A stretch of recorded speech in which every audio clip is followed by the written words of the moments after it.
zebra rope swinging under the opening credits tells me all I need to know about how this movie will treat physics and science and logic. Okay, penguins and zebras in the same spot? That's some chicanery right there. And also, unlike peacocks, who everyone knows can fly, penguins are actually flightless birds, so this is someone's fantasy. Here's some math for you. Cartoon physics squared equals dream cartoon physics. The lion can catch up to the zebra running only on his back feet. Surprise! It was all a dream cliche. Also, I guess a treadmill is a creative way for him to get some exercise, but the Central Park zookeeper is probably experiencing daily fits of anxiety over the possibility of a random visit from the representative of the Zoological Association of America, because all of these enclosures don't even come remotely close to meeting their standards. Alex!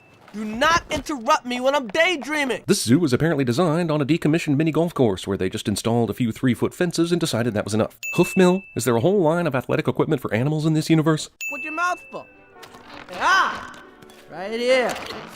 What the heck is this doing in there? It is a giant glass ball. That is a very good question. Why not hide something, say, in your mane? These aren't even on the shelf yet. Then where the f*** did he get it? Even in this universe, he's still just a lion. It's not like the Central Park Zoo merchandising department is running product by him for his approval. I guess security is so lax at this zoo that all the animals are able to easily escape their enclosures and basically roam free, allowing Alex to waltz into the gift shop and take whatever he wants. Also, based on this picture, Alex has pretty decent handwriting for a lion who has paw/hand hybrids. They're still better than regular paws, but one would assume that he would still have a disadvantage. Also, there's a putter, which further supports my the zoo used to be a mini golf course theory. None of the people in all of these apartments back here notice the lion and zebra casually acting like friends. This zoo has a terribly unsafe and unsecure lion enclosure. Whoa, let's go! Did that giraffe just use the toilet? I've been to the Central Park Zoo, and it looks nothing like this, but whatever. Cartoon, I guess.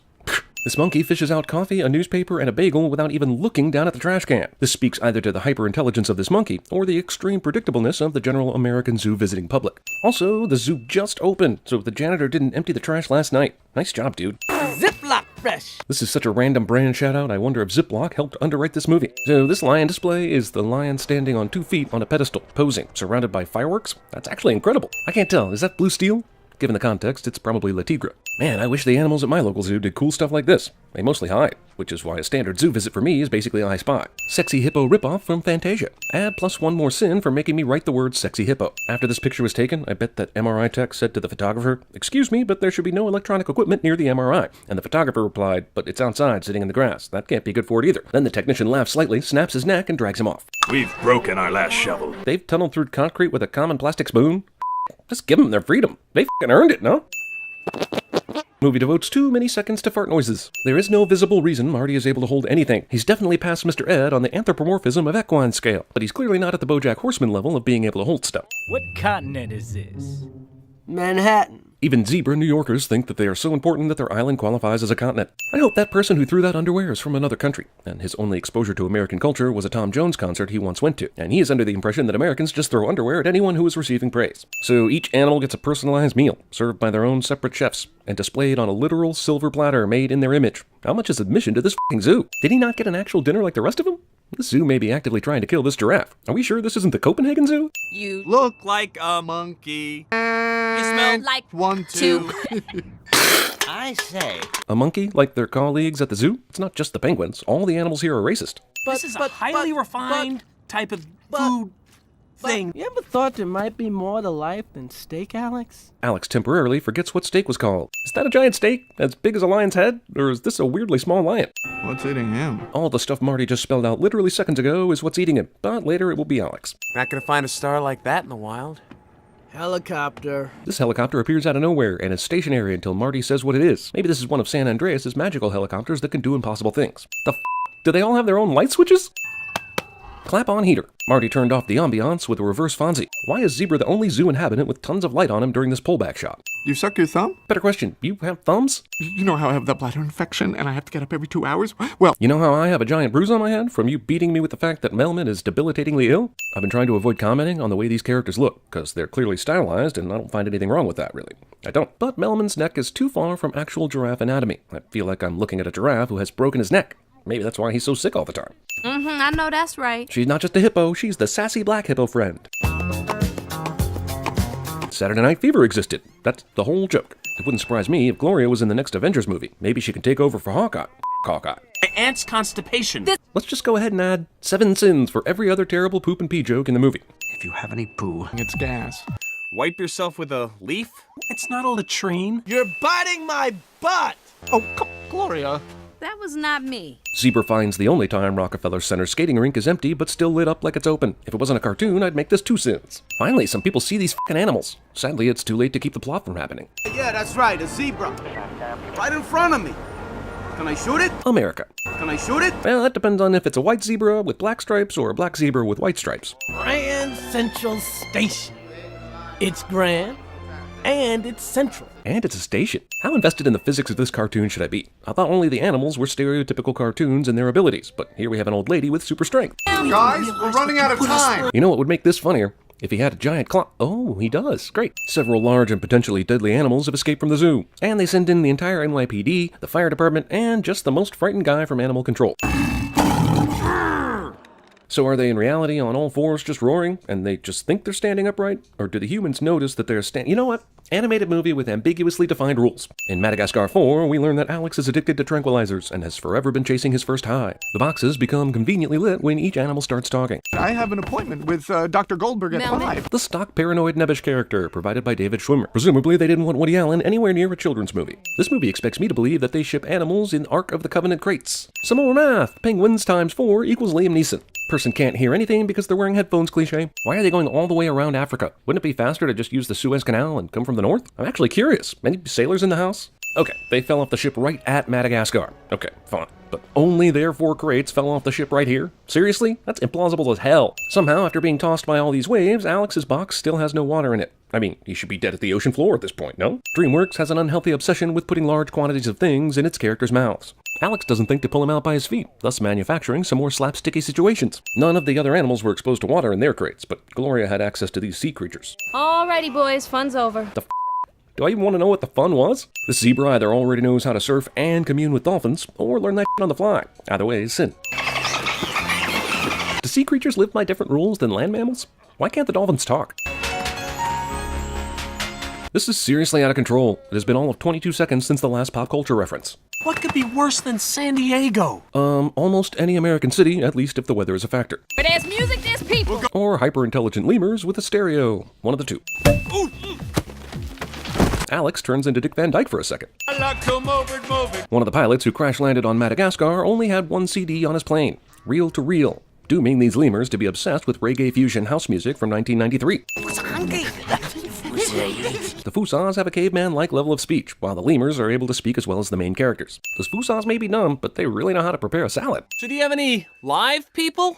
No. Madagascar is a very large island that is home to over 22 million people. I mean, if we had a lot of live people here, it wouldn't be called the wild. How would Maurice have any context for the wild if there are no people? Or how would any of them know what people are in the first place? Maybe this is San Diego after all. You would think being a zebra would be a disadvantage when it comes to building a shelter, but clearly it is not. Shut up, Spaulding. Not hilarious Castaway Wilson joke is not hilarious. Alex conveniently found all of the necessary parts and pieces to make a Statue of Liberty, while also being a lion. The other hoofed animals we've seen have been able to hold on to things. Melman is not. Why, you ask? Because f*** you, that's why. Just so we all understand each other, these boards spontaneously combusted. Darn you all to heck! At what point does a parent watching this with their kids decide to just put on an old movie instead? A good quarter of this film is just references to other films. King Julian is able to use the skeleton hand as an extension of his own hand. This movie was written by 4 people, and I'm pretty sure the script was just a bullet point list of fart sounds and half-remembered pop culture references from their childhood. This poor Chris Rock zebra spends the whole movie talking about how he wants to live in the wild, and the first thing he does is domesticate the place. Very impressive. It is impressive. He built a tiki bar in a couple hours without the use of opposable thumbs, or fingers of any kind. It does kind of hit the spot, doesn't it? It would have taken days for that freight ship to get from New York City to the east coast of Africa. When was the last time any of these animals ate? For real. It must be like a week. 1 hour, 25-minute movie probably only makes its runtime with bullshit like this American Beauty rose petal steak spoof, which makes less sense for a kid's movie than a Boogie Nights Anal in the Driveway parody. Also, associating Alex the Lion with Kevin Spacey's American Beauty character tells me ahead of time that the zebra is gay, and Hippo is having an affair with a real estate agent. And Giraffe is Wes Bentley, I guess. Weed/steak supplier. For the record, again, this is an homage to a scene in American Beauty where a middle-aged man is having a daydream about f***ing his daughter's teenage friend. A children's movie is a really weird place for this. Welcome to Madagascar. Roll credits. Another vine attached to nothing. Regular river dancing is bad, but neck river dancing is worse. Did they practice this dance beforehand?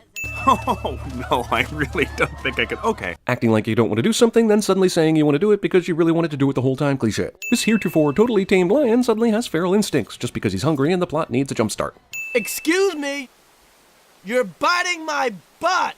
That's exactly what my college girlfriend said to me shortly before dumping me. What is a simple bite on the buttocks among friends? Movie backs me up on something I've been saying for years. Mr. Alex cannot stay here.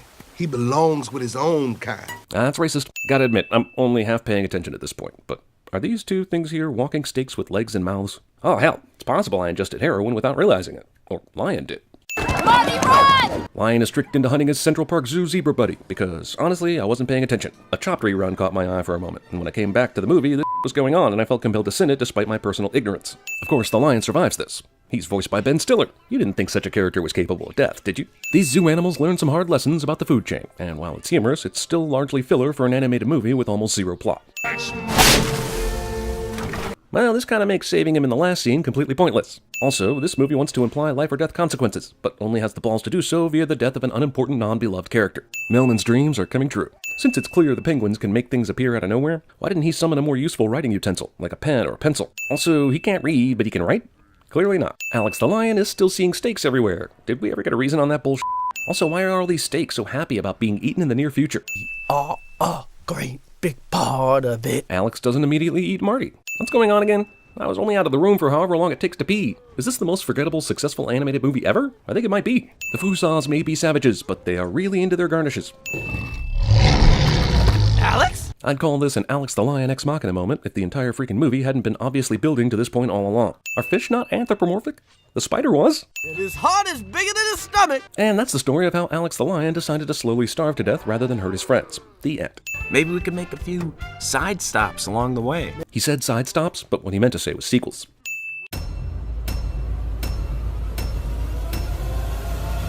A 3-hour tour.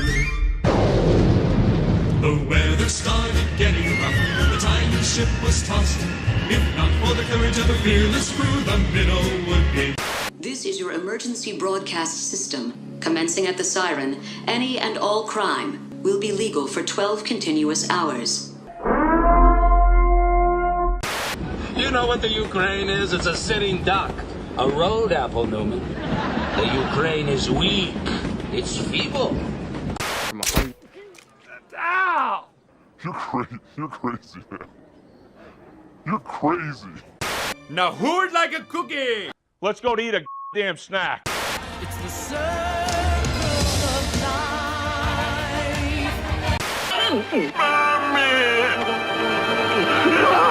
Hurry it up, I'm late. Who are you? He is a friend. Give me the box! No. The box? You can't transfer me?